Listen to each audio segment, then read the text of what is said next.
All right, Tony Storniolo, welcome to the Koutas show, man. Thanks for having me, man. I appreciate it. Yeah, of course, dude. So you are an aspiring NIL lawyer. Absolutely. You plan on graduating this next semester. And one of the things that you're definitely going to be stressed about this upcoming year is going to be the bar exam. Yeah. And then 3 days after, you are getting married. I did. Yeah, we did talk about that before. My fiance is also a law student, so she and I were trying to make it work, see how we could plan it out. And originally we had it planned where we thought the bar was going to be like the week after, so we'd at least have a week and a half. But yeah. And now it got set up where it's literally within the same week. So a lot of life changes in 1 week. So is she also doing the bar at the same time as you are? So luckily she's going to be doing it the year after. So she's a year behind me. So she gets to do all the wedding planning. Exactly. You're just kind of like, hey, I'm not doing anything. I tried to help out as much as I can. But I told her the minute I got my bar prep when the summer starts, like I'm checked out. And that's why like decorations and stuff, I'm like, that's not my thing. But you know, the bigger stuff. You got your bar legal handbook and everything ready to go to test up? Yeah, honestly, like I have my course and everything ready, and you know, I've done a lot of the work over the past couple of years, and the last year they usually say is the one where you kind of get bored and everything, and this past semester it's been kind of that, but next semester is more like really getting into it all. Yeah, I was going to say studying now for the bar is probably the move. Yeah, absolutely. I mean, I've heard the bar is like one of the most intense tests, and yeah, it's like if you fail it, you can retake it though, right? Yeah, they let you retake it. I think there is a limit, but I'm hoping to at least just get up to the first one and not try and see what that limit is. Yeah. But yeah, there's I think it's like 7 or something, which is like after like 3, I feel like I would just be like, no, I'm good. I'm not gonna take this. Good. I'm guessing this wasn't my profession. Yeah. You know. So, I mean, I feel like after 2 or 3, I'd be like, all right, well, by this time I know exactly what's on it. If I fail again, like, I should definitely rethink what I'm doing here. Exactly. You might as well just be like, yeah, maybe this isn't for me, possibly. Maybe try a different route. So, yeah. But I got a confident feeling that you'll do well. So thank you, man. I appreciate it. I feel like the toughest ones are the things that, like, you don't really care about. So, like, something from, like, 1930 or 40, like a court case that you have to know and remember, and you're just like, I have to remember this, but I don't really like it. Doesn't really change my life or anything, so it doesn't. You don't memorize it as easy. Yeah, and there's like specific topics that like I gravitate more towards, and I feel like a lot of law students, they kind of figure out what they like more. Like, you know, because we'll get into it. Like I gravitate more to like the contract side or like the business side of stuff, and like I love that kind of like law stuff. But you know, like I despised like criminal law and like, you know, public service type stuff. And, you know, like that's, you know, for some people that's like their biggest interest and they want to do that. But like, I just kind of like more the money stuff. Well, yeah. Give me my money. Like, you know, that's give me my money. Exactly. So, you know, like I like that stuff and specifically the sports law stuff. And we'll get into that. But yeah, I would say like the coolest thing about lawyers is that you have all kinds of shapes and sizes of any type of lawyer you can get. I mean, there's like NIL lawyers, which we'll get into, which is going to be sweet. You got like divorce lawyers who like have seen the worst. I work at a family law firm though right now too. Oh, actually, man. I'll talk to you about some stories. Okay, because I've heard some crazy things like on TikTok about like people who get the craziest prenups and stuff like that. Oh, yeah. But there's also like the simple lawyers that help you with like a fender bender or something like that and make sure you don't just get absolutely screwed. And then there's also like people who would look into like Mr. Beast stuff and like and then there's also like the whole like essay stuff and like that stuff is pretty big, especially with college athletes, which we'll definitely get into. Absolutely. Because I got some opinions on that for sure. I'm sure you do. But let's dive right into it because you want to be an NIL lawyer. Yeah. And you said kind of like the niche and the topic doesn't really pop up as like a topic of like, hey, this college has NIL lawyers and they're looking for that. So how do you get into this niche? First of all, I mean, I'm guessing your t-shirt's going to explain that. Oh. But how do you get into it and how can someone follow your tracks and then what was your interest? Yeah, I mean, well, first of all, the t-shirt, I definitely was worried, like, hopefully the NFL doesn't like sue you guys for IP or something. No, I don't like, think they will. Already my legal brain. But no, like, I feel like you hit it on the nose. Like the sports law route, you know, and obviously it's becoming a bigger thing, but at the time that I was getting into it, it's such a niche thing because, you know, every time I talk to somebody who's in the sports law world, they're like, well, sports law is just law, but in the sports world. Yeah. And nowadays it is a little different because now you have universities all over the place that are dealing with these NIL issues and everything. But as far as getting into it, like, you know, I went to a Big Ten school, Iowa, which go Hawkeyes. Not doing too great in football this year, but that's another story. And, you know, I did a sports management program. I did start out as business and everything, but the biggest thing was just really making connections. And they always tell you that in the sports world field, like, you know, it's who you know, and they tell you that in everything. But for sports world, it really is dependent on that. Like, if you don't know somebody at like one of these organizations or athletic departments at the schools, like, you're kind of screwed because they're going to be talking behind the scenes like this in like a friendly setting. And they're going to be like, oh, yeah, I'll tell the boss and everything, bring you in. And that's how it is. It's always connections. But as far as like the specific legal one, like side of it, when I was in law school, like the school I go to, Northern Illinois, they don't do anything sports law. So when I went there, I just kind of looked and hunted for anything online. Like, you know, in February, I'm going to be competing in an NFL contract negotiation competition. And then like the NIL thing that I actually put together at the school was just kind of my own little research. So it really is just own independent thinking for anyone that does want to like get into this field.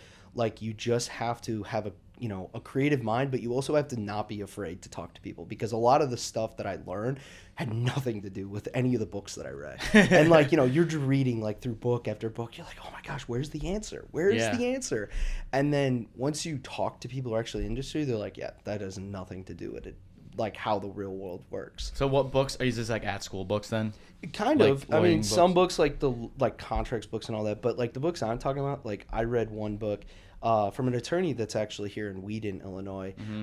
She did one that was like athletes making moves. Highly recommend that book. And it talked about like the different laws and stuff, like how states are passing them, but then also talked about like how an athlete can actually like, you know, maximize their brand and everything. And like that was cool. But then once I actually talked to an attorney that's like actually setting things up for them, you're like, okay, this is not how it is. Like you can't just read a book and it's all magically going to appear for you. It makes sense.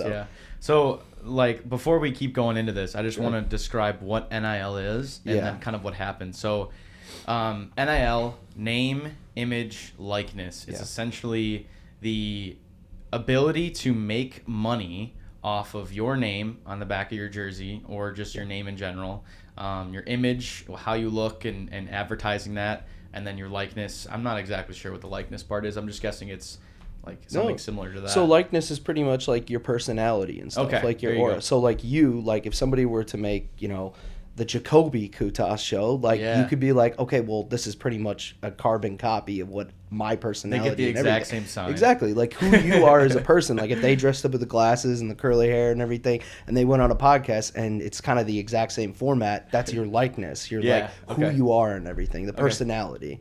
Yeah. So in, I believe it was summer 2021, the Supreme Court justice made a ruling that you can make money from college NIL deals. However, this is the caveat, is that the schools don't actually pay these players. It's not coming from the schools. It's more so like advertisements. It's more so like deals on TikTok or making money from TikTok, because prior to that, if my understanding is correct, you couldn't even get like $10 from anyone, because it was like, hey, you made money, and because you made money, like you are breaching your NCAA contract and you can't play. Basically. So I worked at the athletic compliance office and trademark licensing office at Iowa, and they gave me the best example ever.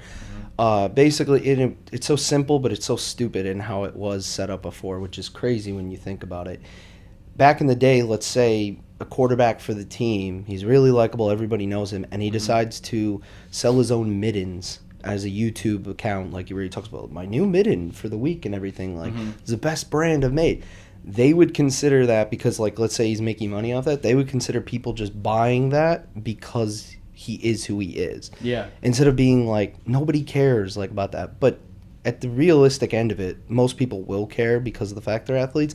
But before, if you did something as stupid as that, maybe like $10, like you said, they'd be like, oh, you're breaking your eligibility because you're profiting off your NIL. And it's like, why is there so much power when these universities and the NCAA, they're making billions of dollars. Yeah, it's insane. It's ridiculous. I mean, their ticket prices are up the roof, and everything is just like bananas of how much money the NCAA actually makes, and then none of that used to go to any of the players. They weren't even eligible to like take in like any sponsorships or anything.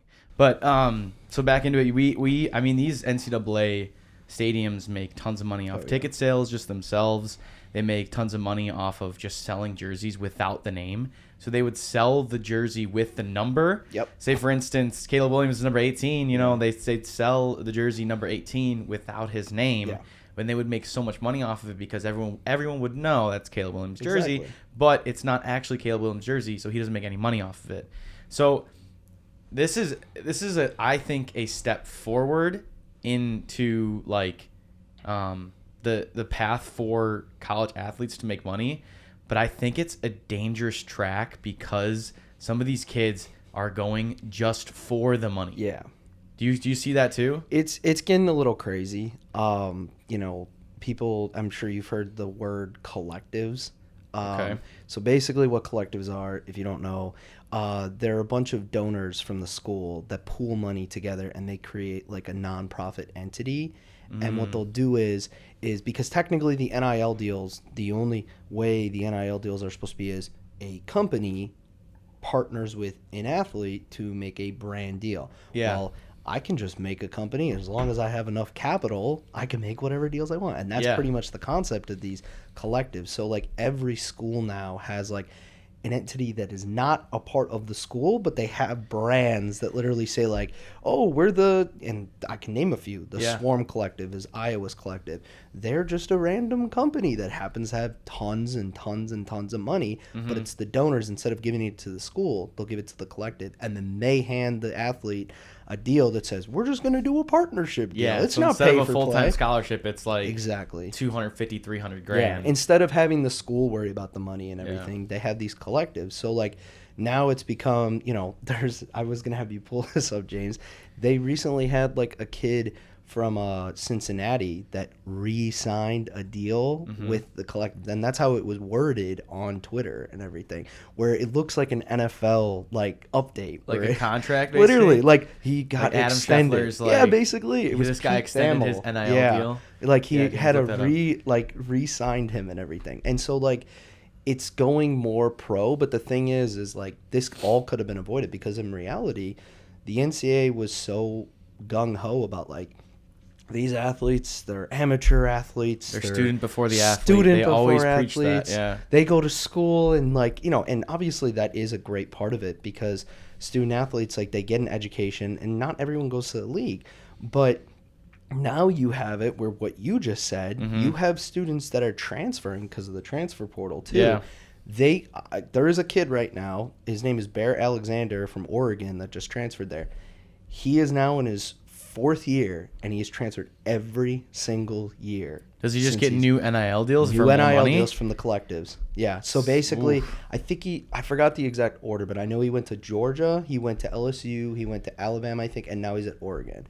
And every single year. So not like I know how the credits work and everything for transferring, but I doubt he's actually sustained an actual degree throughout that time. And like obviously he's a really good player, so there's a chance he makes it to the league, but like what happens if he doesn't? Like he's just got all this money and like now he might not know what to do with it and everything. And I feel like that's the part that's been lacking, and that's because the NCAA was so like they're amateur athletes, so they didn't try and think like this is gonna happen. We have to be ready for it. Yeah. So let's find out how we can make it work with them. Do you think that the Supreme Court doing that was kind of like a complete head shock for the NCAA? Because I feel like if they were prepared for it, they could have implemented it a little bit better. Absolutely. So with that case, and I wanted to point out that case actually. What a lot of people don't know is that in that case, actually, it wasn't exactly saying that they could profit off their NIL. It was more saying, because that case was about educational benefits, which is even crazier, too. Yeah. Before, they were stopping student athletes from actually being able to do an internship with, like, a place and everything. Whoa. Yeah, because... So they couldn't internship at a summer company? Basically, they were saying, oh, well, if they were able to internship with a place... they're just going to be able to internship with Nike and they're going to pay them millions of dollars when a regular student wouldn't be able to do it. Right. So they weren't able to do have educational benefits like that. So the Supreme Court was like, this is ridiculous. You should not be constraining, even if they are athletes, students from being able to do this. That's very interesting. And so what happened was, in that opinion and everything, Justice Kavanaugh, who a lot of people are controversial with him, but in this opinion, he was very bipartisan as to like college athletes and everything. He's like, this is basically no other company in the world would ever be able to do this. And it was a complete sweep of the judges agreeing with that kind of like ideology. Yeah. And they literally, everyone was like, what the heck? Because everyone in the past, the NCAA was like protected. Like, it's all about amateurism. Like, no pay for play. We would Student never before the athlete, don't pay to play. Like, let's build up a player, let's build up a person. Yeah. And so that kind of just shocked everyone, and it just went in the complete opposite direction. And I feel like the real benefit is actually not the big star athletes, like the ones that are going to make it the NFL. I feel like those people, they don't really need to benefit off this. They don't. They really don't. No. I think the people that really do benefit off this is the ones that might not make it, but also can help pay for their tuition if they're not on a full scholarship. Exactly. The people that can like make money on the side, or like get the $100 for like a meal, or like for something, like they can get purchase stuff so that they can, you know, be more comfortable playing the sport in college, where they might not actually make it to the league 100%. They might be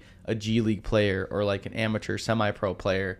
Like, I feel like those people can definitely benefit more, because I mean, the people getting millions of dollars are benefiting regardless. I mean, when you get paid an NIL deal of like millions of dollars, like, you're set. Like, the only thing you're focusing on is now going to be your goals, unless the money takes over. But I mean, when you're set that well, you're like, money doesn't matter to me. What matters to me is my teammates, my relationships, and then my sport, and what matters most. Exactly. So I feel like it takes somewhat of the desperation out of those top players, which is nice. Yeah. But I really do think it benefits like the mid-tier players that can make money off of it. I agree with you wholeheartedly. I think that at the end of the day, for the guys that are going to probably make it to league, the main benefits are, like you said, you know, they're able to kind of manage their money early, and they're kind of able to figure out like how it is to have money, and that helps for like, you know, guys not getting in trouble as much, because, you know, you're 18 years old and now you have $3 million. Like, you better get a financial advisor right away. But for those mid-tier guys, like, what it does is like, there's way more guys that, you know, are mid-tier than there are the big guys. So they're going to like, you know, in the past they would get a scholarship and they're pretty much just like eating from McDonald's all the time, because it's like, and now they have it set up at some universities, like the big ones, where they can provide the meals. But like, you know, some of these guys, even like $1K a month, dude, like extra in your pocket as that a college kid. So are you kidding me? And like, people don't realize, like, you know, with the billions of dollars the schools are getting, like, what's the big deal? Like, a couple guys get just some walk around money where they can survive. Yeah. So where they can go out to like a nicer place instead of having to like worry about, you know, like buying McDonald's or whatever. Because not everyone comes from like a great background or has a good financial like stability where they can be like, hey, I need to go get this, or they're just on like the food of like the, you know, university, because I know a lot of universities provide the athletes with like a lot of food, but they can be like, they can basically be like, hey, like, I'm gonna go to Chipotle and I'm not worried about it. Like, and I feel like that's beneficial for the kid that's coming out of a, you know, a low income area, doesn't have much money, even if it's from like a suburban Iowa where they don't really make much money as a family, as a farmer or something, or like the city boy that doesn't really have much, which is interesting. Now, I personally think that like, this should have been done a long time ago. Tell me about it. But like, it didn't come up until now with internships, which is very interesting. I thought that was an interesting point. But I think that when you're 18 years old, like, you're a full-fledged adult. I hate to be like, these 18 to 22-year-olds are a bunch of kids, but like, they're full-fledged adults. Like, I feel like this should have been stumped a while ago. Why didn't it get inputted like in 2015 or 2016? I could not tell you the exact reason of the meetings that were happening behind closed doors, but basically the idea, it's funny because it's kind of circular reasoning in the sense of what has occurred is exactly what the NCAA said. Oh, this is exactly why, you know, we should have never opened the floodgates and everything. Well, all of this stuff could have been avoided if you had prepared and been proactive and everything. Yeah, right. So they just were, you know, there's a case like back in 1984 about like, you know, they used to actually shut out certain areas of the United States to show certain games and like football games. And Yeah, everything. like location wise. Exactly. Yeah, so yeah, they would local like kind networks. of a media blackout basically, Okay. where they would be like, this area can watch these games and all this, and only these areas. So there was like a huge lawsuit with that, and you know, in that case, they always cite back to like, these are students, like, you know, and that's kind of where it began. And then in 2009, 2015, around there, Ed O'Bannon, if you ever heard that case, was about a guy who basically saw himself, you know, on an NCAA basketball game, and he's like, why am I not getting money for this? And so that's where they harped really hard, like, you're a student, you get an education, you get a scholarship. And it's like, there's nothing wrong with that. Like, I agree with the sense that, you know, some of these guys that are able to go to school, they genuinely like would have not gotten that education otherwise. But you have to admit that this is not the same sport where it was like in 1920, where you had like, you know, maybe 30,000 people that were all in the part of the community, and they were just watching it like it was a high school game. It's like you have Fox deals that are like worth billions of dollars, and it's just like, you know, with their wads of cash in their hand, they're like, you guys are students, even though you're out there banging your heads against each other. It's like, we're the ones doing the real work, and you're just like, how is this okay? They're using their name, image, and likeness to make money. So that's another thing, is could you sue the companies for broadcasting? Well, because I don't know if that's like a tinfoil hat or anything, but Fox is using their name, image, and likeness to make money. So that's funny you say that, because right now what's going on is there is a settlement that's being argued over whether it's going to be approved or not in California, which will give revenue sharing to all the student athletes. And basically, it's a huge thing. So the ruling hasn't been approved yet, but what it'll do is, for former student athletes, all the way back till 2016, everything, they will get a certain amount based off of like a calculation of like how famous they were. Wow. So there's how does that work? And that's the first part of it. I don't know. I'd love to know the calculations on that. Because I'm more famous than this guy. Exactly. Like, you know, you're what? going to have like Johnny Manziel in the room, and then like Joe Burrow. It's like, I'm more famous than you. Like, I deserve more money. Exactly. Are like, you though? Let's see. Like today you're not, but you used to be, because Manziel football back in college days Are we was, basing like, off then? Or are we basing off now? Yeah. And so that's the first part of it. But the second part of it is that starting next year, if it gets approved, they're going to allow for revenue sharing, which is based off of the media deal that the school makes. Like, you know, ticket sales and stuff. And then I think it's also like jersey sales, stuff like that. And it'll be 20% of the school's athletic budget, or it might be the entire school's budget. Wow. And shared to the players. Exactly. And so they're having people like, if you guys saw like the whole Bill Belichick to University of North Carolina, they brought in a guy that used to be an NFL GM and everything. So they're having people come in there and literally treat it like it's a professional job. Yeah. And they're going to be like divvying up like, oh, the quarterback on my team can make this much because another guy in the conference is making this much. Wow. And stuff like that. So salary comparisons is not literally something that's crazy. That's crazy. crazy. It's going to be 1 year from now. So you guys get ready for it. So we'll see if they get to approve or not. The biggest thing for me, and now I kind of want to dive into this, is the connection with now Title IX. So does Title IX is it still in place? Will that get reviewed? Do you think people are going to appeal that? There are going to be so many lawsuits that are going to come within the next year. Because Title IX, essentially what Title IX is, for people who don't know, is like equal opportunity of scholarships for men and women.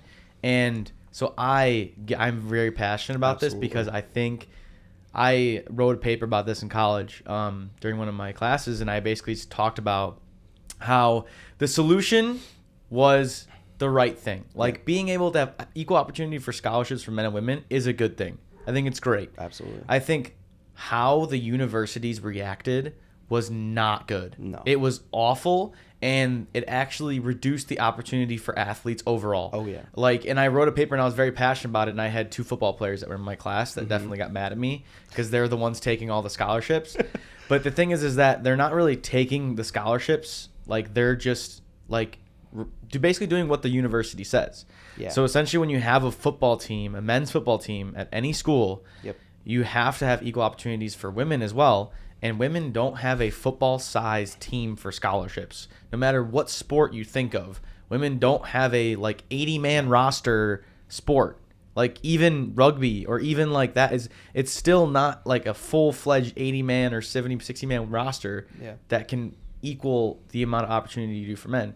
So what universities did, and this is what I wrote a paper about, was essentially they took sports away. They took soccer away from men's soccer was completely gone from a lot of these universities because they were like, hey, we don't have enough equal opportunity. Women's soccer is an 18 to 25 person roster. Like we can give them plenty of scholarships and that can offset, 20 people on the football roster. And then you add like, women's volleyball, we'll get rid of men's volleyball. So that way we have, another 15, 20 person roster. And then it's like, okay, we'll have softball and maybe not baseball because that's another, 15-man, 20-man roster that you put there. And then you'd equal out the opportunity. But they're equaling out the opportunity by removing sports that should be there. Like they have the facilities for soccer because they have a women's soccer team. They have, I guess baseball is a little bit different because of the field. But soccer is the exact same. So for that one, it doesn't make sense. Volleyball, exact same court. All you need to do is raise the net. I don't know if it's 6 inches or a foot or whatever. But how is NIL and Title IX going to be together now? Are they going to appeal it? What do you think? I'm so glad you asked that because honestly, I've been mentioning football a lot, but one things about the NIL stuff is that I think what gets forgotten is the smaller sports and everything. And with these collectives and everything, that's the first thing that comes to my head. They aren't subject to any of the Title IX stuff because of the fact it's not affiliated with the school. So there is no, and that is the reason why the NCAA is this is ridiculous. So that's the first part of it because right now in the way it is, it screws over, and obviously there are that smaller person. Exactly. Because a girl soccer player on the team, at a school where football is king and everything, maybe she gets a couple endorsement deals where they send her stuff and everything and she could post it. But it's frustrating because you see a guy who literally, what I always laugh at, I say it's not pay for play.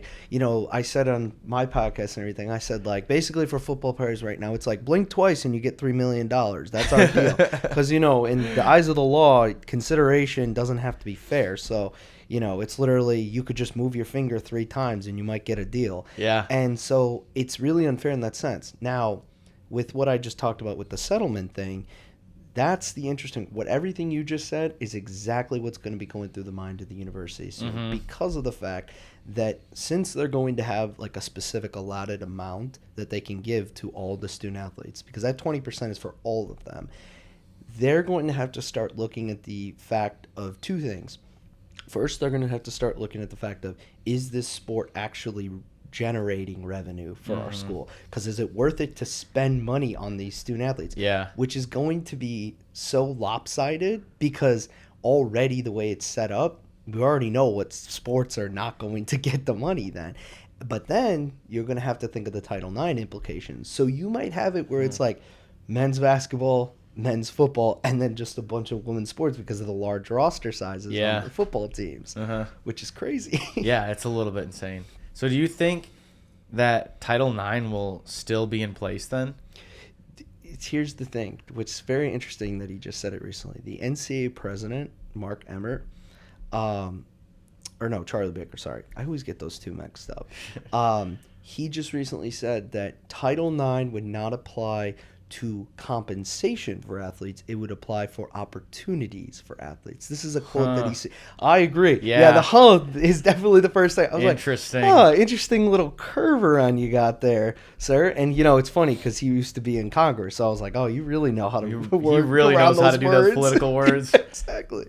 So it's going to be really interesting to see because if the idea, the way of looking at it is, the compensation and how much the athletes get isn't the problem, then it really is going to come down to them deciding how many athletes can we have, from the female side and how many athletes can we have from the male side. And like I said, it's probably going to be where you have men's football, obviously men's football, and then, men's basketball, women's basketball, and then maybe just a bunch of smaller women's sports, which could be the way a lot of universities operate. It's going to be weird. That'll be really weird. I'm interested to see what will happen with if they implement a Title IX NIL version, which I think if they did, I think the NCAA would fall apart. I think it's already falling apart. I think so too, but I do think that if they created a Title IX similar to NIL, like where they basically said there needs to be equal opportunity to make money, I think that would be like the most biggest dumpster fire of NCAA, and they would fall apart immediately. Yeah. Like and athletes would basically stop playing and protest so hard that like you wouldn't even see games for weeks because they would protest so hard on that. I agree wholeheartedly. Yeah. So I am curious to think if the NIL deals bring in enough money, can the universities tax this money? And when I say tax this money, can they pull in a portion of that money and say, hey, we gave you the platform. We are the ones implementing the platform for you. These people are paying you, but like we need 1% off the top, essentially, because that could inevitably fund programs for others. Like how I would advertise it is, hey, you get 1% off your NIL deals that have to go to us, because we would essentially put that back into the program for football or for whatever, all sports, and then that program would essentially like pay for the other programs as well. Do you think they'll ever implement something like that? So I don't think it'll be exactly like that, but what you're talking about is such a interesting topic, because athletic reputation is what they call it, where it's like, are these athletes famous because of the person they are they famous because of the athlete in the school that they play for? If you go to Oklahoma, it's like a big name exactly. of Oklahoma. It's like if I go and play for, the local like Harper College and everything, but I'm really good and everything, I don't think I'm going to be getting an NIL deal. But if I go to like Ohio State and everything, there's probably a better chance that because I'm the quarterback there, even if I'm not playing too well, that I'll probably get an NIL deal. So there has been a lot of talk about that. What I don't think it'll be exactly like that, because at the end of the day, then it might be seen as like, well, this is a part of the person, like the NIL. If there's a tax, and it's pretty much just the same situation. Right. Because like, the one argument that's always made, and I've been heavily on this too, is that, if you went back to college today and you did this podcast and you were getting a bunch of sponsorship deals, there is no regulatory board that's going to be like, hey, like you need to be giving money back to the school, and like, hey, we need to regulate how much money Jacob is making and everything. On the show, exactly. Yeah. So when it comes to the NIL side of it, I believe, at least personally, there should be nothing that like attaches. Now, whether there should be some sort of like regulatory board that's separate from the NCAA and the schools that kind of makes sure that those deals are actually meant to be like, this guy's a personable person and he's marketable, rather than just like, here's a bunch of money because you just waved hi to us and everything. That's a different story. But when it comes to the revenue sharing stuff, I do think that they need to look hard at that and making sure that like, that it's put together wisely, where, they're not just handing it all to the football players and everything, and that they're actually making sure that, the schools are not just dumping it in one side of the field. Mm-hmm. Yeah. I feel like football, basketball are the two like main deal breakers for everybody. Yeah. Because that's like, I mean, you have the college football game days and everyone goes crazy for those. And then you have the March Madness where everyone goes nuts. I do think another benefit, we were talking about the smaller people. I think that one of the benefits of NIL that's going to be interesting this year, and I'm going to look into it, is going to be the underdog for March Madness. Yeah. For whoever's the 16 seed. And if they win their first game against the first seed, what advertisements are they going to be, commercials are they going to be shooting in those first couple days, where it's like the underdogs, like, here they are, here's who this person is, and it's just like a 3-point shooter, and it's just like, this is his first time ever being on a big stage. Yeah. So that'll be interesting to see. I think it happened last March. There was a guy from Wichita State that was like this taller guy, and he got a B-dubs deal the minute they won the first game. And they were like a 14th seed. He was a heavier set guy, right? Yeah, he was like a little bit of a, I think he was a center, right? Yeah, he was like a center, and like he was a good shooter though too, and literally immediately got deals. And so, awesome. Like, that's the thing. And those are the deals that, like, make me happy. Because at the end of the day, like, if I do get in this field, and, like, anybody that is looking in the field, those big deals with the guys that are going to go onto the league, or, like, NBA, NFL, and all that, like, they're going to get deals the minute that they walk on the floor. But it's fun to see, like, one of my favorite deals, because I've looked into all these deals, and I feel like the more creative ones are really fun. There was 3 players on Iowa State football that literally it spelled out "We love pork" or something like that. And they paired up with like a local pork company, and like and those guys aren't going to the league. They've pretty much said like these guys are like just random guys, but like those are the kinds of deals, like getting creative and like now you have like the entrepreneurial college athlete, Yeah. like rather than just like, because influencers are huge in our culture now. Mm-hmm. And so like now as a random track athlete, you can be an influencer and make money at the same time because like you're famous. And then what it'll do is it might attract more people to come to the meets and everything. Yeah, like come to the Livy games Dunn's or a whatever. perfect example. Livy Dunn is a perfect example. Huge example. I mean, she's the best. James, queen can you of look up how NIL. much her NIL deals Oh are? my gosh, yeah, please. Because her NIL deals, I thought she was gonna be number one, but I don't Yeah. think she is. I think now with some of the football guys, like if you take the football Sanders, away, she's the top. Yeah. She's the top dog. She's the only person that's like non-football. I think that's in the top 5. Oh yeah, Sanders huge. is number 1. Who is Sanders? Yeah. Sanders Sanders is obviously number was one. gonna be number one. Got to give his dad some of that money though. Yeah. I mean, let's that- be honest. Shador was any other last name. It's Right? like, come on. If you have any other, like they want you to succeed, and when you do Yeah. succeed, and you have that brand name, like Yeah. that's big. You got Livy Dunn 4th behind Arch Manning. Livy Dunn Yeah, 4th yeah. behind Arch And then Manning. Arch How is the much? same way. 4.2 mil. She's 4.2 mil. 5 mil for Arch Manning. And I Yeah. bet you she's made more money off of TikTok.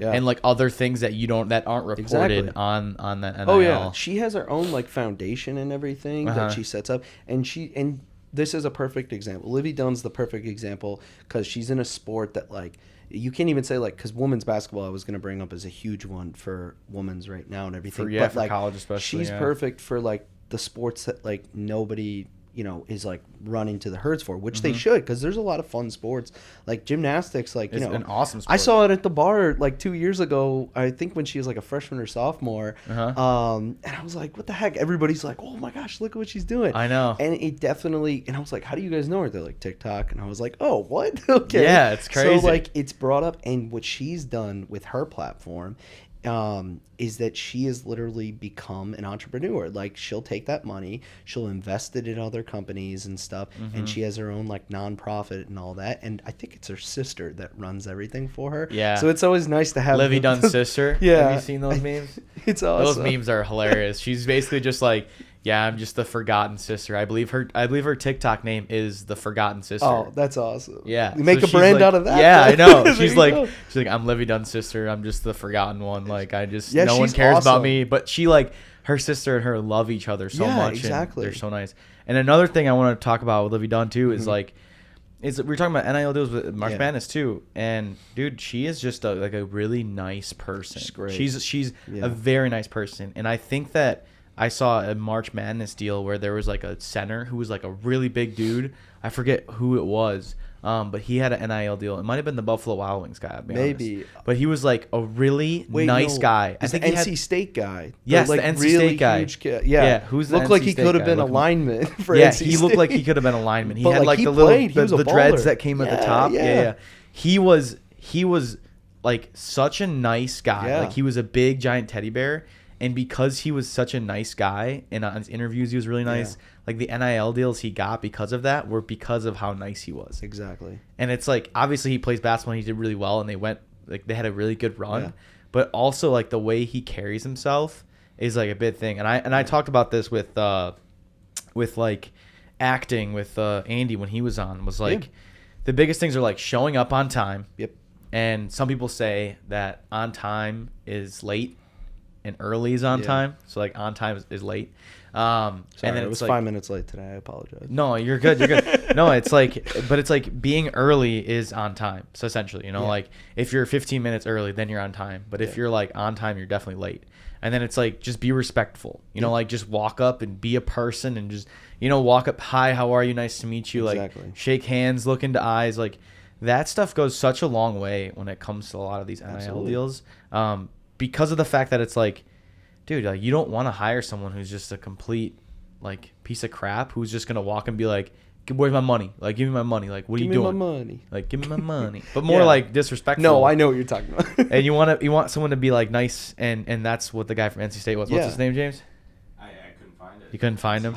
I know who you're talking about. Yeah, but he's a big center. Yeah, and Yeah. you're so right, and I think that's what the NCAA has been missing because they always harp like and I'll take a big shot at NCAA, but I don't care. Like, I'm fine. I'll make controversy for you guys. I think bigger people have taken shots at the NCAA. I don't think we're the only ones. That's all right. But they were thinking so draconian in the sense of like, they were like, oh, like, you know, they go to classes and all that. I was around some student athletes who were football players and like other athletes in college, and like they were all in the same program as me, sports management, but like the other classes that they took, like electives, they were either just never there or like it was all online for them. And like some of them literally told me, they're like, yeah, no, I'm not doing it. And like what the NCAA didn't think was that if you had taken control of it, then, and what some schools are doing now is you can teach them a different type of life skill. Like branding and marketing is huge. Or even today. just showing up. Showing like, up. Like, you don't show up to a class, you lose money. That's true too. Yeah. Well, we'll see if that's what happens. Like, that could be big. I could talk about 3 episodes on that, because the contracts that they put into place for giving the athlete the money, it's like, if you don't show up to class or whatever, are they going to be based off that? Are they going to be based off play?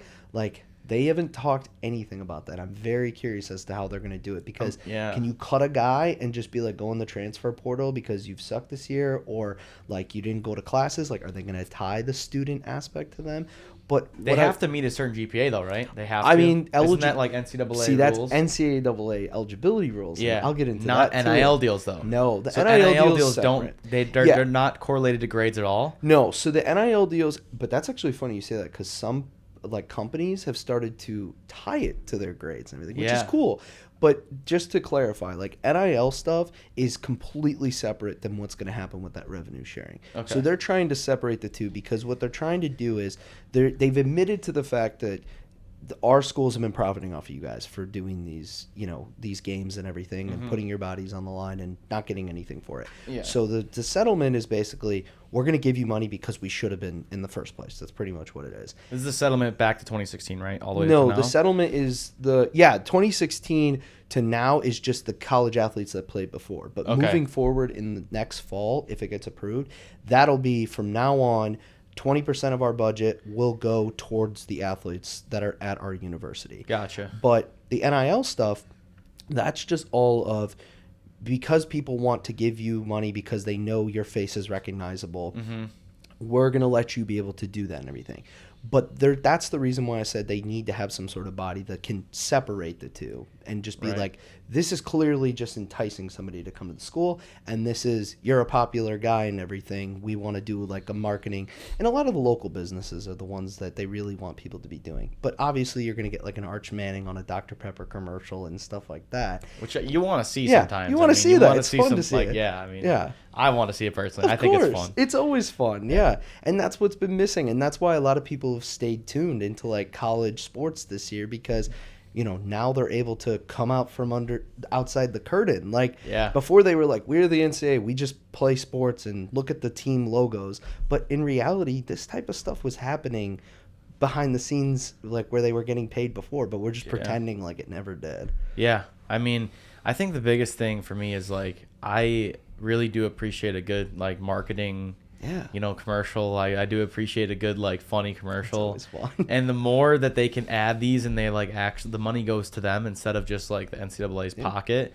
it makes me feel better about watching the commercials than it does when I'm like previously like watching this and I'm like, this is just the NCAA racking in a bunch of dough. Exactly. So I definitely think I want to see like NIL deals tied to performance of student athletes, and I think the performance of the student part is definitely important. I mean, you look at movies that go popular, you look at Coach Carter, you look at like Remember the Titans, like the characters of those movies, the real depths of them make them so good is like when Coach Carter's like, we're not playing until they meet the required GPA on this contract that they said they were going to meet. And it's like, you're teaching these kids, even if they go to the NFL, even if they make it, even if they go to the NBA, whatever like professional sports team they make, even if they do that, they're basically showing that, hey, I wrote this contract, I signed this contract. What does your word mean? Is it no value? Is it good value? And then that trains them to then become a better NFL or NBA or whatever player professionally, because their word means what they say. They sign the contract of like, hey, when I show up, I'm going to show up on time. Like we were talking about before, I'm going to be on time. Early is on time is late. That kind of deal. or like I'm gonna shake your hand and be respectful. Like just showing appreciation for like being able to meet requirements, so that when they get to professional level they can perform. And even if it's, you know, performing on a professional level of sports only, you're showing the discipline somewhere else to transfer that over. So I think that that topic is exactly what I'd love to talk about, because one thing that, like, what is it that Capitol Hill has been trying to put together is like a federal bill and everything that has everything together. And one of the big topics that they've talked about is doing like a standard NIL contract, which would be like the same terms for every single deal that is done. Now, on the NIL deal side of it, I don't agree with that, because all marketing deals are different. Like, if I'm going to do a podcast, there's different things you're going to have in the contract than if I'm doing a commercial and everything. But on the revenue sharing, because like I said, they haven't talked about that yet. What you just described is what I'm very intrigued to see of how they're going to do it. Like, are they going to tie it to GPA? Are they going to tie it to like going to class and stuff? Are they going to only tie it to their play on the field and everything? Because I do feel like that should play in a part of it. Now, whether that's standard, there might be like, you know, make sure that they have a specific GPA at this school versus a different school having a different GPA and everything. That would be interesting, because I do think it'll hold them accountable. Like, we're paying you money. Like, you're basically, you know, they don't want to talk about it, but we're basically making you employees with the way things are right now. But, you know, they're not employees. They'll remember that. Even though they are with the way that it's set up. You are basically going onto the workforce. Not really, as they said. But essentially, and it'll hold them accountable, and not just the guys that are going to go into the leagues, but the people that are going to go into a job. So, like, you know, a lot of student athletes who are like in the bigger sports, and even some of the smaller sports, they're not usually working outside, because once your season is over, your off season is just training for the season. So, like, usually, at least at the bigger schools, and I'm sure there's kids that are able to make it work in their schedules, but majority of them are not working. So by the time they get into the real world, they're like, what the heck? Like, I've never learned all this. We're like, kids like us, we're like, we've worked like 3 or 4 jobs, or like all by the time we get there. And so having something in place where it's like, you are performing for me, you're getting paid, that's great, but now you're being held accountable for how you act and how you conduct yourself. I think one of the biggest benefiters from this entire thing is professional sports. Which is crazy to think about, because like pro. No, professional, like NFL, NBA, because you get to see what this kid's like. I'm saying you get to see what he's like. Semi-pro now, pretty much. I mean, that's essentially what it is. But like, you get to see what this kid's like on commercials now. You get to see what he looks like when he gets money. You get to see what it looks like when he does with that money. What does he spend it on?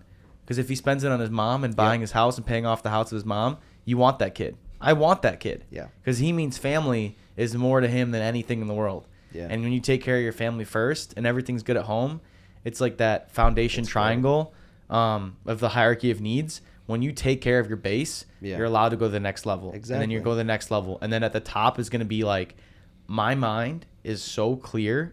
I can play the sport and have an amazing time.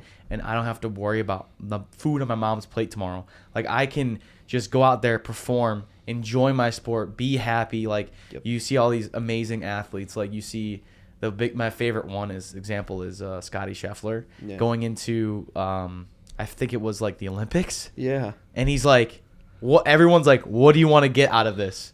Rory McIlroy, I want to win. Right? It was like everybody else. I want to win. I want to win. I want to take home the dub. I want to get gold. Scotty Scheffler, he literally wrote down, I want to have fun. He literally wrote that down. There you go. That's awesome. And guess who won? Scotty Scheffler won. There you go. Like, if you set your base up, like, the reaction of the money that you get from these NIL deals really puts you in a position to be like, what's this kid like? What is his priorities? Because when you get money, your priorities are shown quick. Do you give? Do you give to your family? Do you give back to your friends, back to people who grew you up? Do you give back to like the coaches who like brought you up? Like, you know what I mean? Like, how do you treat people around you? And I feel like this testing the waters shows the NFL, NBA, and all the professional athletes, like, basically, hey, is this kid a good investment for our program, for our company?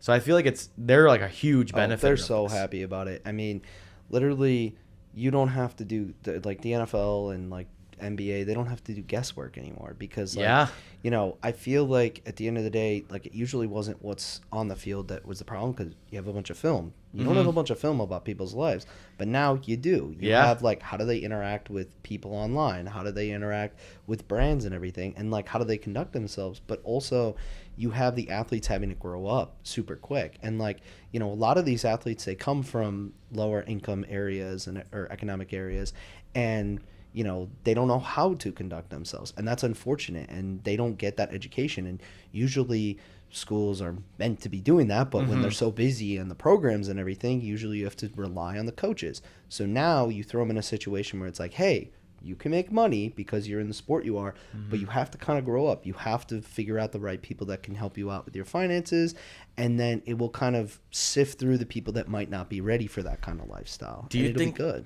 that they should have a NCAA provided NIL like financial advisor for a specific limit of NIL deals? Say like the limit is like 200, anything above 200 grand, you have to have like an NIL financial advisor in order to like receive more money from after a certain amount. I don't think that the NCAA should have to deal with anything with the NIL stuff, because I do feel like that should be, you know, the athletes should be the ones trying to, with the money that they have in it. I get what you're saying, because it's like the concern of like they're getting this much money and the benefit of the athletes. Now, whether they would do that or not, I'm sure they wouldn't, because they'd be like, this is ridiculous to begin with. I need a financial advisor. Like how dare you? I got so much more money than you do is usually what people with like just got a lot of money say. I do think though that we will see like a lot of schools like have like student legal services and everything. I'm sure you've seen. Now obviously I don't think they're going to be helping them with the NIL stuff, but what I do think is maybe you start to see schools, because you already are starting to see schools.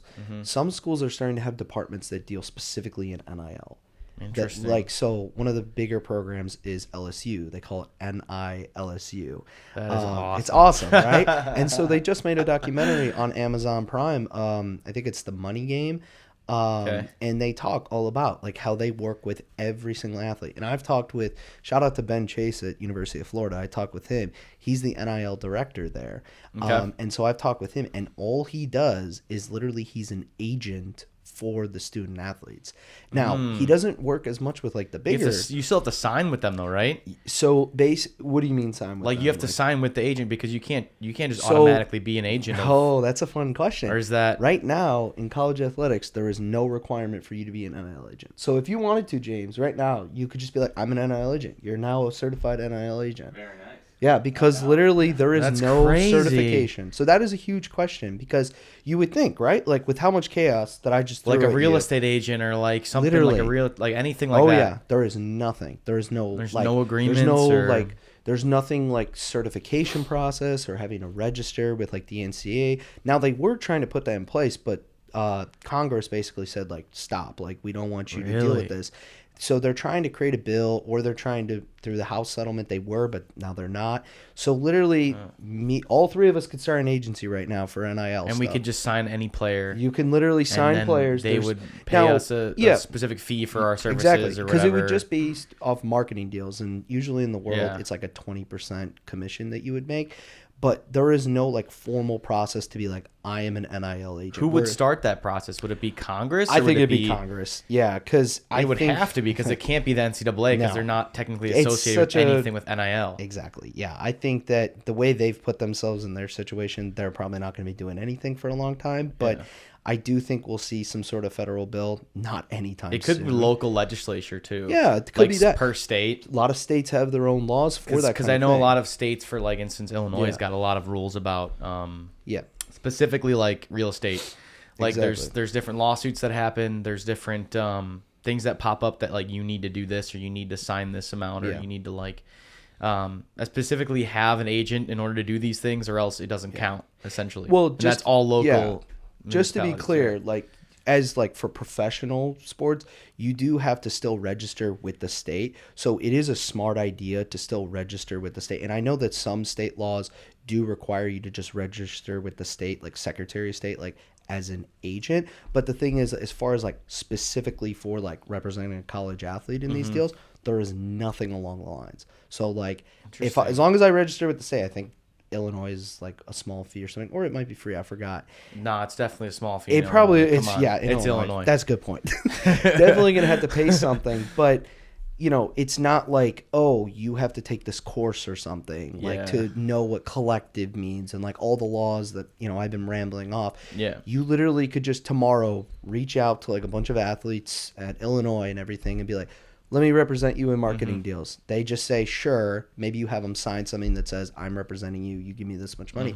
There is nothing that stops you from doing that. And that is insane to me. Yeah, like there's no regulatory, there's nothing structure. violating any restrictions, and that is exactly why it has been chaos. Because now, and obviously there's like the bigger agencies that will sign these guys, be like, I'm professional at that, but when you have just like your buddy from college that's just like, I could be an NIL agent too. Yeah. What does he know with what's going on? And he's like, just buddies with the guy on the football team, and he's like, let me get you some deals. Exactly. I know what to do. And it's chaos. So like that I think has been a scary thought because, you know, going back to what you said about the financial advisor stuff, like, you know, the athletes that might be coming from these areas, they're going to trust their friend or somebody that they trust more than they're going to trust this random accountant in like an office, because they're like, this guy knows me, he knows what I'm about and everything. But then the guy that's representing you might not know what's going on. Yeah. And so there's so much happening that it's like, how do you put your faith and trust in somebody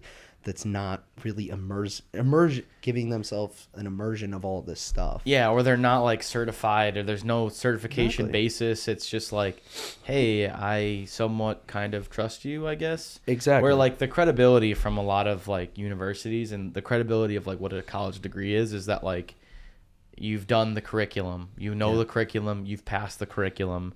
So if you've passed the mechanical engineering curriculum, we expect you to know these certain things and certain topics. Exactly. Where it's like there's no curriculum for this now. Nope. Which is nuts. Nothing. Oh, right. It's crazy. Yeah. So interesting. Because my thought is like, why would the NCAA can't do that? I mean, they could, but right now, but it doesn't correlate money. That doesn't correlate at all to that. So they can't require them to register that agent. I agree with you. You can't because the NIL stuff, like money. I said, is like kind of separate from the revenue sharing stuff, because the NCAA is part of that revenue sharing stuff because they were at fault for that. Yeah. So I kind of agree with you. They could try, but then they probably just get a bunch of lawsuits. That's why they're probably going to have to create something that kind of does more of that regulation and certification process. So it's kind of, everyone's kind of stuck in the middle. Where like, what do we do? What do we do? Then you have colleges doing the classes for the registration, which is another leg of the NCAA being involved in the NIL. Yeah. Oh yeah. Exactly. So my thought is overall the NCAA dropped the ball because they were greedy with money. That's my conclusion from a lot of this stuff. And it's like, could the NCAA have basically said, hey, let's look into this NIL. Yeah. Let's try to implement it so where we can take money from these players off the top, but like let them make the majority of the money, you know? Like say the NCAA came up with like NIL deals in 2010 and was like, hey, we just want to let you know we're going to allow players to make NIL deals. Like they can make money off their name, image, and likeness, but those deals need to be registered with an agent, and they create the agent there because now it ties the money to a requirement. Yeah. So they have to have the requirement in order to make the money, and then they say we take 5% of that deal, and then the kids are like, or I guess the adults or the college kids or whatever are like, okay, I make 10 mil. I only have to pay you a certain amount, but I make 10 mil now. Yeah. I'm not making just a full-fledged $100,000 scholarship full ride. I'm now making 10 mil, and I just have to pay them like a little small 5% fee on top of it, or like even 1% would be like, because then the NCAA could basically rack in the money. But now they've missed that opportunity entirely. Oh, yeah. Supreme Court took over. Oh, yeah. Said they're separate. So now the NCAA gets none of that money. Yeah. The only thing they get is, I would say, like the result of NIL deals. So they would get higher ticket sales for Colorado games for football. They would get higher ticket sales for LSU gymnastics. They'd get, higher ticket sales for those kind of bigger influencer games where instead they're not getting that big money of the NIL deals. Yeah. I think that at the end, what you just described is exactly right. The NCAA, I mean, there could have been a multitude of ways that they could have went about this. What They were just greedy, though. Because they thought they were right, and they thought that like this is ridiculous, this is amateur, when they have like a mountain of cash behind them. Yeah, and there's like these guys are just playing regular backyard sports. Well, if I'm the CEO of NCAA, I would sit there and be like, no, I don't want you to take my money away. Yeah, and I don't blame them for that, of course. You know, like I can't blame them. Like I respect, like they stuck to their ground and everything in the sense they're like, no, of course, you guys. Because the thing is like the courts back in the day, they were on their side. Like they're like, yeah, this is amateur sports and all this. But I agree. Like you hit it on the nose with the sense of they could have, the way you described it actually is a great way they could have done it. What they could have done is allowed for the NIL to be. What I would tweak with what you said is that I still think that there shouldn't be any of the money of the NIL deal from the student going to the school or NCAA because, you know, that requirement is But not that's what they wanted. That's what they want. I'm sure they want it. The NCAA would only do this if they can make money off it. That's the whole point of NCAA. What I would tweak with it is that what they do require for like trademark and licensing, like using a logo for the school and everything, those like any businesses that register with the university for that kind of stuff, they would get like a 10% commission. So I would say like the deals that have nothing to do with the university and everything, that there's none of that money should be going to them, because in reality, like if I were to make a deal and I wasn't an athlete, like nothing's going to be stopping me from doing it. But if a student athlete, then they would have to give them money. But if they're doing it with the logo, they should be required to sign a deal that. But the logo is the school you're going to. I agree, and that's what I'm saying. What I mean? They should give the money when they're using the logos. So that's why I think they could have done it in the small print, though. I think the NCAA definitely could have done it in the small print, absolutely. where they could. I mean, they've got the lawyers. Yeah. They can definitely. They could have. Now they can't, but they could have put it in small print, like the name, image, and likeness that you're using for yourself is actually the name and likeness of the NCAA representing you. Yeah. So like, even though you're getting a deal with Nike separately, like while you're still within our program and underneath the NCAA umbrella, like you technically, we gave you the platform to put you in that position. I get what you're saying. So like, but they're not asking for too much. And I think if they asked for too much, they actually would have had the same thing happen with Supreme Court. But I think people wouldn't have complained as much if they were eligible to do that through the NCAA, and then the NCAA kind of funneled the NIL deals themselves. I get what you're saying. You know what I mean? Yeah. And then the one thing that I wholeheartedly agree with you is that they should have, you know, been the ones in charge of like the registering agents and all that, because there was no one greater at that time of the knowledge of this kind of stuff than the NCAA, and they could have easily been the people like the NFLPA for the NFL, right? Like regulating them, making sure that there's a specific process, and being like, if you're going to be the people that represent these athletes, you need to make sure to follow these rules. And then what they could have done is made the agents pay fees. Like in the NFL, they require them to pay like a yearly like stipend, or not like a stipend, but fees to actually be agents. And then you wouldn't just have a bunch of random college kids in their dorm room saying, I'm going to represent the whole Alabama football team. Yeah, like, it's insane to think that. So like, you know, they had all the time in the world to be proactive, and now they're seeing the consequences of everybody else being proactive. Yeah, I think this is a scared money, don't make no money issue. Yeah. I think that they really thought the Supreme Court would be on their side. Because I really thought they were going to be like, hey, they've agreed with us previously, they're going to agree with us again. Yeah. I think the biggest thing that changed is like TikTok and social media boom. With everyone that grew up with a phone in their hand from like third grade on, those kids coming up and being like, I can make more money going to do TikToks than I can like playing at an NCAA college. And I feel like it's like, show me the money. Where's the money pointing to? Yep. And the money is pointing to them making more off social media than them making more money off of NCAA, like playing in any city. And that goes to another topic that I kind of wanted to get into as well, was the kids that have the phones in their hands, specifically kids and specifically high schoolers. Yeah. Because I know one of the biggest controversies that's going to be coming up is, are high school kids eligible for NIL deals? Yeah. Is LeBron James, when he's 17 and 18 years old at Notre Dame High School, is he going to be eligible for the multi-million-dollar deal that he would have been worth back then? So the way it's set up right now, they are. I mean, it really is a state-by-state basis, because I think that it might be like 35, 40 states that do permit it, and there's still some states in the process.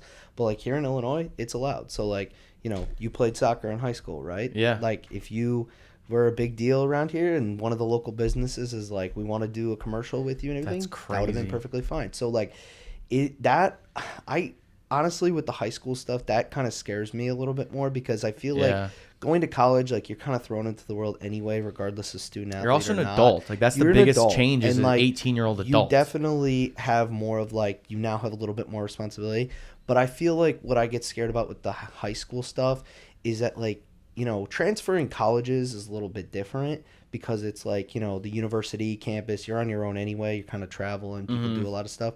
But like, I've heard situations of kids that literally are transferring high schools like every year, because some of the high schools in the other states or local areas will literally give them NIL deals. Like their parents like are like for like private deals, like private high schools. And the thing with that too is that technically, if they can't technically sign a deal, because now I'll get into my legal brain and everything. Okay. If they sign a deal at that time, they can just completely cancel the deal once by the time they're 18, because they signed as a minor. So most of the time you're getting these parents and everything signing these deals. What are they going to be doing with the money? So I am not... So does the money go to the parents or the kids? It could, but see... Or are they not eligible to receive the money until they're 18? They're eligible to receive work? the money, but it probably would go to the parents because of the fact that it's a little murky in that and everything. But basically, what I'm saying is that if they were to sign a deal like 17 and they're like, yeah, you're going to still be around the area or you'll come back from high school, they could just cancel out of the contract. Once they're so 18 years screw old. the business. Or like if... You know, most of the time they're probably going to want to sign with a legal guardian or parent and everything. So the parent could just have ownership over that money and everything. So the high school side of this, it is allowed, because right now, state by state basis, they give them the opportunities to do it depending on your state. I am not as much of a fan of the NIL deals for high schoolers. It scares me a little bit. I think it would be interesting to see, like, I think. First of all, I think that they should be allowed to make some money. Sure, yeah. But I don't think that they should be getting like $1 million deals or anything. Yeah. Like if they did like $100 commercial though, like I feel like $100 commercial wouldn't be like frowned upon. Yeah. But I don't know like if there should be a limit on like the amount of money they can make, because you're talking about like a 16, 17-year-old. Like if you like did like, hey, like can you post like this post or come on this commercial for like $100 to support our local community or whatever, like I would get that. But like if you're like, hey, I'm gonna give you $500,000 to work with Nike, it's like, dude, this kid's 16 years old. It's insane. I mean, and you gave the perfect example. Like LeBron would have been a perfect candidate. He would have been like a decamillionaire. Oh my gosh! By the time what he would have 18. been able to do that with the NIL at that time, like he would have been crazy. I mean, people were probably watching his games, like trying to live stream it. I mean, that was the same thing with Bronny James. Exactly. I mean, he was the same way. I mean, he was going into college basically ready for an NIL deal, essentially. Absolutely. And him and even high school, even in junior high, I mean, the lights are shining on him the whole time. Yeah. The entire time. But like, dude, like these are still kids. They're still children. They still need to grow up, and it's like that can be so sketchy in that area. But I do think that like you shouldn't ban the person. No. For something with name, image, likeness. I think it's more so the companies need to just not hand out money like it's nothing. I agree. You can't control the companies, unfortunately, but I do agree that, you know, the states are just, you know, some states have some restrictions on it. Like, you know, I think it's like to a certain age or something for some states. But like some states are just like, they're a high schooler, they're playing college athletics, there's no restrictions on the kid to being able to get an NIL deal. I do think that the NIL deals should have some sort of compensation towards the program that they're a part of.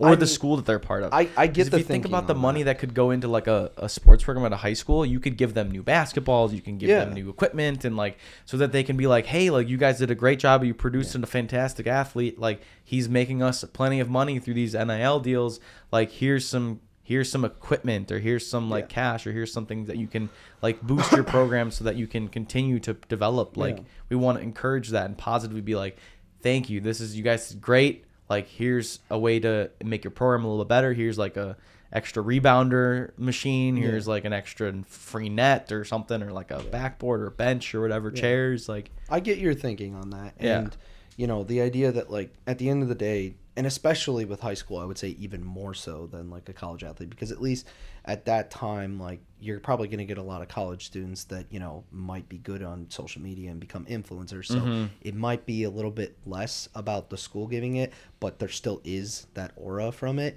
But with high school, I kind of agree with you on that. Like, what do you know about this kid that was probably in middle school just a few years ago? Like, was he really, like, drawing in crowds of, like, 50,000 Well, like, people? LaMelo Ball was. I mean, like, he was a high schooler, and the whole place was packed. So, but then again, he was an absolute baller, and everyone knew he was going to the NBA. And he was, there are some in my opinion, the best of the Ball brothers. But, like, from what I've heard, there's literally just, like, kids being poached from other schools, like high schools in the local area. Which is, like, sketchy. Like if you got, like, St. Vitor, like, saw a kid at Meadows, like, Resnick or something, like, come over to Vitor, we got you an NIL deal. We're going to give you $20K if you come to Vitor on a scholarship. Exactly. So, like, that kind of stuff to me is crazy because, like, these are high schools and, like, you know, that is such a different world. And to me, like, that is such a touchy subject. And I feel like it gets avoided a lot because it's like we're just talking about the college stuff. But the fact that, like, kids are actually moving, like, their entire lives, like, especially at that age. I think that's wrong. Yeah, because, like I said, in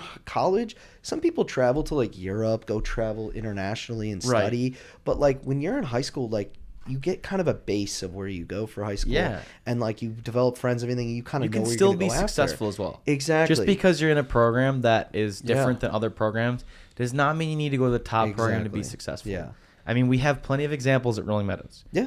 Like, Rolling Meadows is not by any way, shape, or form the best football team in the area. We just had Robbie Gold. You could debate. He's already at St. Vitor now. I know. Yeah. So you can debate whether it's St. Vitor being the best place to go, or even like Fremd, for instance, because it's a larger school. Absolutely. Or even like York or like New Trier. Yeah. Like all these bigger schools. But you look at our high school, Jimmy Garoppolo. Exactly. It's one of the largest contracts at the time until I think Russell. I think Russell Wilson. Yeah, Russell Wilson got his contract like a year later because he was like, "Wait, I'm better than him." That's usually how it goes. He performed in a high school program. Yeah. Stick with the program. Exactly. Became Northwestern. Went to professional. Went to Eastern Illinois. Yeah, like Eastern Illinois. Yeah, Eastern. Yeah, he went to Eastern. And then you got like Max Christie, Cam Christie. Both went through the Rolling Meadows program. Exactly. 5 years prior when we were there, it was not a good program. We were not good. I'm not saying that like the program itself isn't good. I'm just saying like we weren't winning games. No, we weren't like performing. We weren't getting past the second round of playoffs or anything. No, exactly. And then they come in and now they're performing in the NBA. You know what I mean? Like, or G League or whatever it is. So it's like you don't have to go to these big schools and get all these big NIL deals just to make it. Yeah. Like that's not what it is. Yeah. But I do think that it would be interesting to see how the NIL deals work with those kids that do perform well. I don't think high school it's going to affect as much as like college because I do feel like with high school, like, you know, you are playing sports while you're at high school, but it's not the same thing. Like, I feel like in college, like, that is your job. It's also on national television. Exactly. Like, you're it's not a little bit different. Exactly. You're like putting your entire life into it and dedicate. Even if you're a guy that might not make it to the league, you're still going to put as much time as you would, like, at any other time when you were in high school. Whereas like in high school, it's like, and I'm not going to discount all programs because I'm sure some in like Texas or something that is some just Texas high school programs are probably nuts. Oh yeah, they probably. But then again, it's local municipalities, local businesses, local places doing advertisements where they would be like, "Hey, like come check out our new barbecue sandwich." Do like, local commercial, and then it's like give the kid $100 or $50 or whatever, or like give him free food, give him a free sandwich or free meal. That's fine. Like, yeah, I think that's fine. I think the biggest thing is the money is gonna go where the money speaks. Yeah, you know, like it's gonna go where it speaks. Because if you give a kid $100 and you never get that $100 back through that deal, you're gonna be like, well, we're not doing this again. Yeah. What's the point of this? Yeah. So like until they like have a money deal, give big returns, they're not going to invest in it in the first place. And I think we'll see a bunch of that in the college sport too. I think so. Because because we're talking about the NIL deal and then the revenue sharing. The revenue sharing is to avoid a lot of the NIL deals that are just what I said before, like the blink twice and you get $1 million. Like that's what that's trying to avoid. Because the reason a lot of donors probably were going towards the collective is because they know that like none of that money that they were donating towards the school was going towards the athletes. They were going towards those facilities. And stuff, right. Because they were indirectly recruiting by kind of like here's all the money. Yeah. Make sure it's like a palace. You know, I mean, like Oregon has like a freaking slide from one of their top just to go down to the second floor. Like that's how crazy some of these facilities are. And so like now that they'll know that like the money will be directly going to athletes, I think you'll start to see a shift away from those kind of like collective deals where they go like, because there are collectives, like I mentioned, that are like donors, like just pooling money, but then there are some of those collectives that actually act as like an agency, like to connect people with the local brands and everything. Those are the ones that make sense because they're kind of just like they're actually helping out the community and all that. Go check out our local barbecue shop or sandwich shop, and like to connect the small businesses. Those are the ones that I feel like will be good and beneficial. But like the ones where it's just like, you know, here's our big wads of cash, like now just give it to an athlete because he decided I'm going to go to the University of Alabama. Like that's ridiculous. And I think it'll stop because now the donors will be like, well, why am I going to pull it towards this random company startup where I can just pull it back to the university? I think the biggest thing that'll be cool to see is like we were talking earlier again about like the person that you are as a kid, you know, like you're respectable, you like, you know, show up on time, etc. I think a lot of these investors for the NIL deals are going to invest in the kids that are going to be like this kid is a good kid. Like he's a nice athlete. He's a good kid. I think he can make it. I think he's got good skills, but he's also just like a genuine, kind guy. I'd invite him over for dinner kind of deal. And I think that investment in letting the people, like large donors, invest in that, I think is a positive thing for the sport. Absolutely. I do think that there is some dark aspects though all over the place, which is kind of crappy, but I did want to talk about one other thing with the and the distribution of like the NIL deal money. So most of this stuff does go to like each individual player or whatever, and there's some positive stories which we'll get into after this little topic I'm going to talk about. But the NCAA messing up on not bringing in the revenue share for themselves and not cutting off the top of those NIL deals for like that kind of Title IX issue of like not being able to have more programs. Do you think some NIL deals will bring in money towards programs to then be able to redistribute that throughout, first of all, kids that don't have scholarships, kids that don't have any money? Like I thought the NCAA, a good thing for them that they could have done could have been scratch Title IX, you bring NIL deals in, you can spread those NIL deals throughout the entire program and say, for instance, now those kids that don't get scholarships are now getting scholarships because you bring in so much money. So I've thought about this and I've asked this question with a few people before, like whether an athlete's, you know, because it's kind of a give and take relationship with the NCAA and the athletes, like will, you know, cutting sports be determined on like if an athlete is really like, for instance, we talked about Livy Dunn and everything, right? What if LSU is making the decisions of like which sports are more revenue, and like let's pretend she's at the beginning of her freshman year and she's as famous, are they going to make decisions based off of, oh, this athlete's like really popular, so we shouldn't actually get rid of the sport because then it'll take away from we should give her a new facility. Exactly, because now LSU is known more for just, you know, it's football and gymnastics program now. It's gymnastics program. Now it's the basketball, the women's basketball program and everything. Like that's why they call themselves NILSU. Because like now they're more than just the football program there.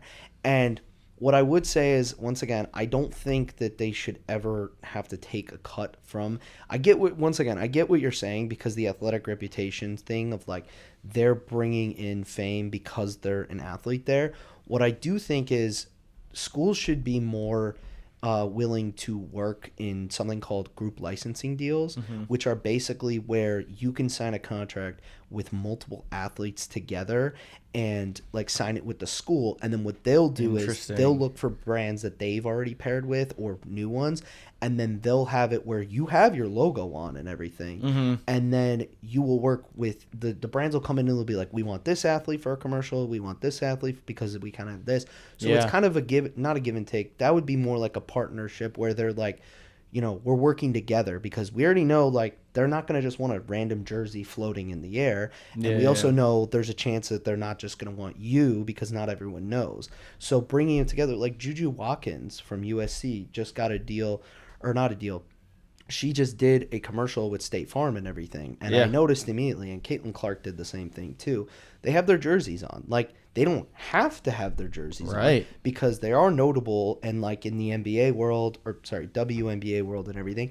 But having that, now you don't just get people that care about like women's basketball and know Juju Watkins. Now you get the USC, the brand of that. So I do feel like moving forward, for there to be actually like, you know, beneficial relationships between the NCAA and the schools and the athletes, there just needs to be more working together and just accepting the fact that this is the world we live in and realizing like we can both help each other out, because at the end of the day, you said earlier, like, you know, they used to sell jerseys with just the numbers on it. Without and, like, the names, people would just know like, oh, that is the jersey for that guy because it's his number. And that's the likeness aspect. And nobody was dumbfounded. Like I had one older guy that worked at Iowa and everything who told me like, you know, and it was an older guy from like the old generation. And he literally was like, you know, Luka Garza, he plays for the Timberwolves now, or he might play for the G League team. And he was at Iowa at the time. And he literally told me when he was like a sophomore, he was like, no one is going to go online and buy a Luka Garza jersey. They're buying it for the Iowa brand. Barstool paired up with him right as NIL came out with a huge jersey. It was sold out within like 24 hours. And I went up to my boss, because he was my boss at the trademark and licensing office. Okay. And I was like, boss, you see like this? He's like, I don't want to look at that. I'm like, this is how people don't realize, like, the schools think like we're still in like the 1920s where it was like win one for the Gipper. Like, win one for the Gipper, but also like there's actual human beings on the field. And like that's my boy right there. Like, exactly. That cornerback's my favorite cornerback. Now, let me get his jersey. Exactly. And like what you said about like on TikTok and social media, people now know the faces behind the face mask. And like, you know the guy that's playing with the basketball and everything. They're not just like, oh, I see a USC jersey and I see a bunch of jerseys on the court and they're just people who are wearing a jersey. No, they actually know them. Not just as an athlete, but they know them as a human being because they're documenting their lives. And I also I would not buy a Caitlin Clark jersey without the Clark on the back. No, I would not. Why would you? You're buying a 22 jersey. I would buy a 22 with Clark on the back, though, because I know I want people to know that it's Caitlin Clark. Absolutely, and that's what I think. Like, you know, people in the NCAA and like all that, they don't get like. We also like the athlete themselves. Like when you go, and now especially professional sports, because they're moving to other teams a lot more. Like NBA does it all the time. NFL is starting to get there. Like a lot of people will still just follow the athlete rather than the brand. And we're in a time where like it's more about the individual than it is the brand. Now, obviously, you're gonna have your own time. I'm a Bears fan, and I still struggle with that every single day. Yeah, it's crazy. But like, you know, I'm rooting for Justin Fields in Pittsburgh all the time. Because I'm like, dude. go Justin. And like, who knows what'll happen after this year? But like, the point is that like you start to grow fond of the human being, and like, yes, you still have that love for the brand, and that goes with the college and everything too. But you're gonna be like, yeah, I'm rooting for him because he was awesome with our team. Like you said, like an approachable person, you're gonna gravitate towards that. And like we follow influencers all the time. That's kind of like the same thing. Like where they go in life. Yeah, and how are they, you know, respectable? How are they? Are they funny? Are they kind? Are they good to the city? Because you have a fan favorite, which is kind of what we're talking about. I mean, and then you have the franchise player that everyone loves and stays at that team. Yeah. But then you got like the management who like trades him to a different team and just doesn't see the vision. And then like all the fans are like, dude, he was great. What are you doing? He was great. So I kind of want to wrap up with a couple, like one more thing, and then we'll call it. But it's been a fun time. The NIL deal, this is a positive one. This is like a really like heartwarming thing. Dude, the NIL deals that I've been seeing, a lot of the people, they get a lot of money, and the best thing that they do is they just start giving money away. And they give gifts. I've seen like quarterbacks give like their lineman watches. They give them like cars. They give them like all this stuff because they make plenty of money, and then they're like these are my teammates. Like these are my brothers. Like I make the money. Yeah, sure, whatever. But like the people in and out of my day to day are the ones that really are the ones that like help me out and help me succeed. Because it's like if you don't have a line, you're going to get sacked every time. Yeah. If you don't have wide receivers, you're not making 300, 400 yards throwing a game. You know, like you need a team in all sports usually, except for like tennis and golf, to actually make things happen. And so I think one of the coolest things is just the people giving back to all the things. So what's the coolest one you've seen so far? The first one that came to my head was the Cam Ward from Miami, where he bought all of his linemen like big chains of their numbers, and they were just all diamond encrusted. And like the reason I'm bringing up Miami is because I was recently watching the old ESPN 30 for 30, the U documentary, and the players who were like would have just raked in dough in NIL nowadays, we're talking about how they were scraping for change to get like a Big Mac at McDonald's and everything. And I just had, anyone listening, if you can find me a student that's got a big NIL deal that's been doing like really bad stuff, like going on a rager and everything, like Johnny Manziel did, maybe he would have been the only one. The harder I party, the better I play. Exactly. But like, you don't see that. Like, and that was the big concern. Like, if you give all these athletes all this money, like they're going to just go off the rails. They're not going to know what to do with it. Well, I'm kind of seeing the complete opposite. Like, these guys are starting LLCs. They're learning how to use their money properly. They're giving to their fellow student athletes. They're starting foundations and stuff. So all the horror stories of like, oh, if you give them all this money, they're going to do horrible. They're just going to party.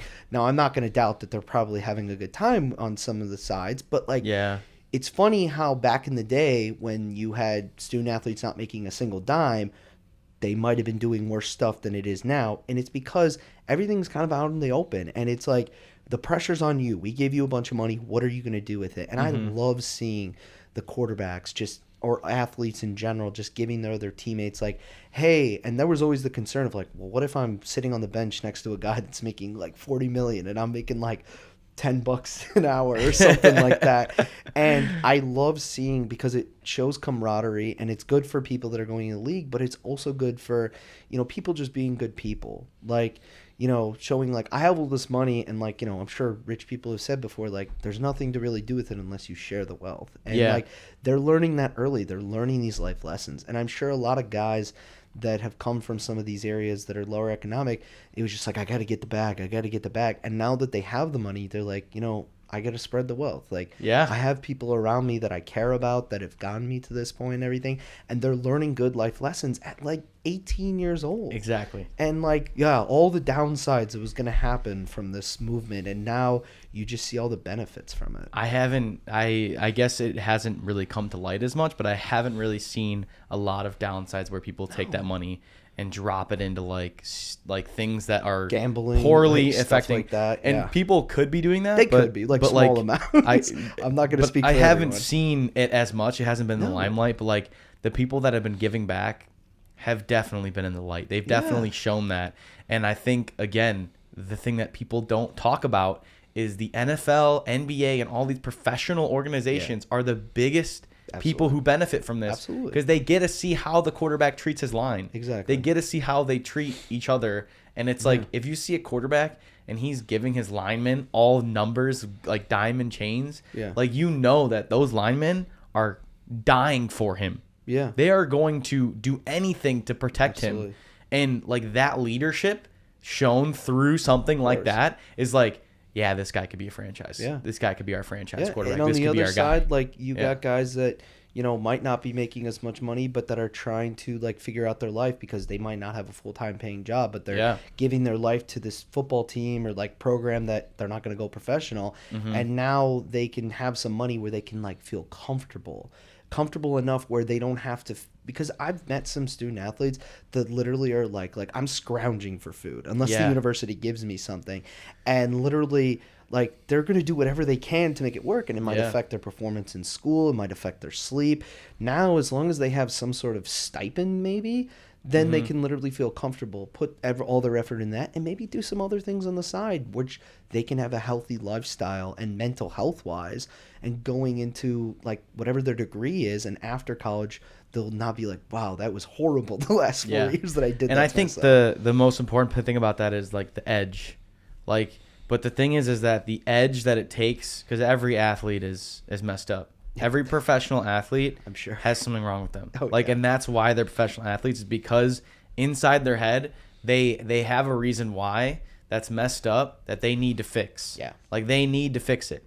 Like especially the lower income people, they're like, there's no option B. I have to make it. Exactly. If I don't make it, like, my family is done for. How am I going to provide food for my family if I can't make it? And that's a lot of the reasons why it comes from something like that or similar to that, where it's like, I need to make it for my family, or I need to prove somebody wrong, like a high school coach or something, like something in their brain where they're like, I got to fight for that. And by the time you get into college, and if you're at that level, you have that already. Yeah. Like you do. Exactly. And then it becomes like, now I've made it. Now I got to push even further. And that's the positive aspect. You got to look at it that way. And then the people that don't push further, they're weeded out through the professional program, and they either get cut, third string, fourth string, or they just like don't make it to that next level because they just don't push themselves long enough. Exactly. So, yeah, but dude, thank you for coming on. Absolutely. I appreciate you This guys has having me on. It's been an awesome time. It's been a fun time. I'm sure I definitely will probably have you back on in a couple of years, because I think after March Madness, we're going to see some crazy NIL stuff. Yeah.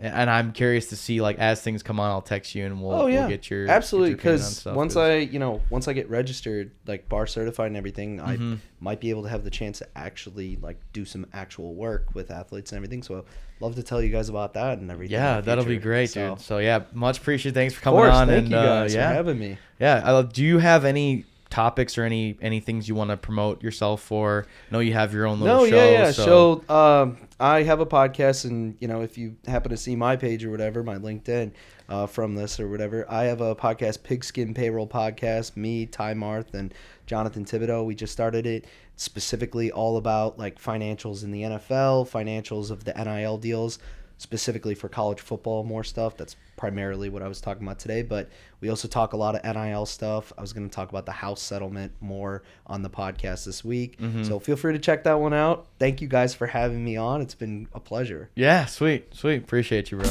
Let's go.